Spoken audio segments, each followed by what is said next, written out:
The fire quickly ate through the house, which had several apartments upstairs and downstairs. The pipeline will stretch from Cushing, Oklahoma, all the way to the Houston area. The school currently has about 55 students in pre-K through 8th grade. Workers are now busy cleaning up all the units that burned in the fire. They realized something was wrong when somebody actually stepped on the boy under the water. And the storm sure did a number on this tree right in front of the Lane post office. You can see how it pulled it out right by the roots.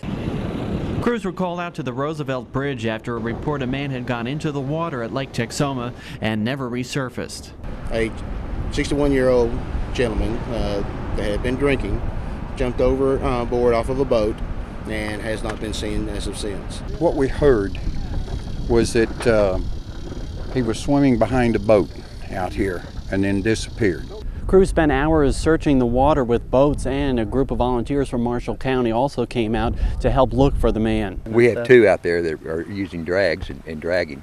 And then the Highway Patrol have side scan radars that shoot to the side and can see things in the water. The man was said to have gone into the water south of the bridge. Boats were looking all around the area for any sign of him. Depending on how long the body's down and how far the body went, the current can travel with it, can make the body travel with it, and when it starts to surface, then you got the wind that can push you in other directions also. It depends on the water temperature and the size of the person. Typically 24 to 30 hours they usually will come up. As the sun set and there was still no sign of the man, the boats started coming back in. Dean Wise says he's been to plenty of these scenes before, and it's never easy. You feel for the families, that's the ones.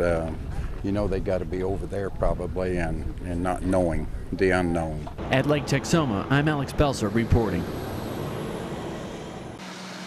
Denison resident John Brick says he was outside working in someone's yard when he got a call and rushed back home to his apartment. So I stopped working, come back, see it on fire. Firefighters responded to the house across the street from Munson Stadium around 10 Saturday morning. One woman hurt her ankle when she jumped from the window. They had her jump off because she couldn't get down the other way. The fire was engulfed right behind her. Due to the construction of the building, it went up the walls very quickly to the attic, so we had to back out and go defensive. Once it started, the fire quickly ate through the house, which had several apartments upstairs and downstairs, destroying the place and leaving residents wondering what to do next. Witnesses watched as the fire burned, and one of the residents says they even came to his aid. One of them gave me a t-shirt and a pair of shoes and $40, and a little girl handed me $7 and apologized because that's all she had. I think when the roof fell in was probably the worst. I mean, and the air got in there, pretty much sent a fireball up in the air. Rick's sister says he lost everything, including his good church clothes, but he calls it just a minor setback. It ain't gonna stop me from believing, but just as sure as he gave me that deal, he's gonna give me some more. I'm gonna get over my life and I'm gonna praise God every chance that I get. It's a blessing from God that he wasn't there.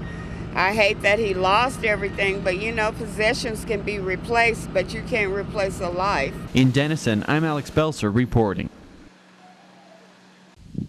At the end of a gravel road in Grayson County, across the Smallwood Bridge, an old cemetery gets a touch of care from those who feel unbreakable ties to this piece of land. My family is buried here, and I will be too. Every year, Sadler native Susan Moody returns home, and with the help of family and friends, she's made it a mission to keep this place spruced up in honor of her ancestors. My parents are buried here. Both sets of my mother's parents are buried here. Her family. I've got ancestors here. I have nephews, a niece.